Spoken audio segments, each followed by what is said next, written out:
Traffic అంతరాయం కలిగిస్తే చర్యలు తప్పవన్నారు మాజీ మంత్రి బీఆర్ఎస్ ఎమ్మెల్యే తలసాని శ్రీనివాస్ యాదవ్. నిర్దేశించిన స్థలాల్లోనే వ్యాపారాలు చేసుకోవాలని సూచించారు.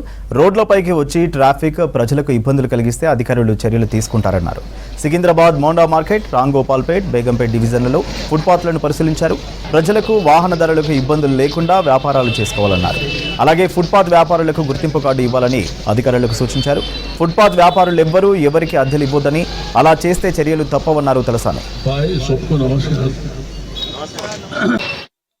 ప్రజలకు అసౌకర్యం కలగకుండా, ట్రాఫిక్ అంతరాయం కలగకుండా వాళ్ళు ఆ ఫుట్పాత్ల మీద వ్యాపారం చేసుకుంటే మాకు ఇబ్బంది లేదు.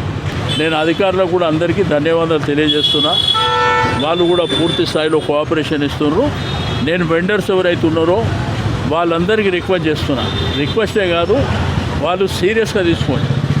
ప్రజలకు ఇన్కన్వీనియన్స్ కాకుండా, రాకపోకలకు ఇన్కన్వీనియన్స్ కాకుండా మీరు ఫుట్పాత్ల మీద పెట్టుకోండి.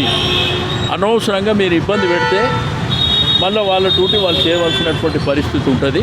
వాళ్ళకి ఏం చెప్పినామంటే ఐడెంటిటీ కార్డు తయారు చేయమని చెప్పినాం. ఐడెంటిటీ కార్డు, ఆధార్ కార్డు అవన్నీ తీసుకుంటే వాళ్ళు లోకలా నాన్ లోకలా ఎవరు ఏంది అనేది తెలుస్తుంది. అవన్నీ తయారు చేయమని చెప్పినాము. మేబీ 15-20 రోజుల లోపల అది తయారు చేసిన తర్వాత ఒకటి పోలీస్ డిపార్ట్మెంట్ దగ్గర, ఒకటి యూనియన్ దగ్గర ఆ డేటా ఉంటుంది. అప్పుడు మనము వీళ్ళు ఎవరు అనేది మనకు అప్పుడు తేలుతుంది. 2 నెలల నుంచి ఫుట్పాత్ మీద ఉన్న వ్యాపారస్తులు అందరూ కూడా వాళ్ళ బండ్లు పెట్టుకోలేక, వాళ్ళ ఇంట్లో ఫ్యామిలీ నడుపుకోలేక, వాళ్ళ ఫీజులు కట్టుకోలేక, మనకు తెలుసు డబ్బు లేనిది ఏ పని కాదు. ఒక ఇల్లు నడవాలంటే ఇంపార్టెంట్, ఆ ఇంటి మనిషి పని చేయాల్సిందే. కానీ 3 నెలల ఉంది పాపం వాళ్ళు చాలా బాధలు పడుతున్నారు. ఇవన్నీ దృష్టికి ఎమ్మెల్యే గారి దృష్టికి తీసుకురావడంతో మరి 2 డేస్ నుంచి జోనల్ ఆఫీసర్తో, మళ్ళీ ఏసీపీ టౌన్ ప్లానింగ్ ఏసీపీతోని, ట్రాఫిక్ ఏసీపీతోని, ఇక్కడ ఇన్స్పెక్టర్తోని చాలామందితో మేము 2 డేస్ నుంచి మీటింగ్ పెట్టుకున్నాము.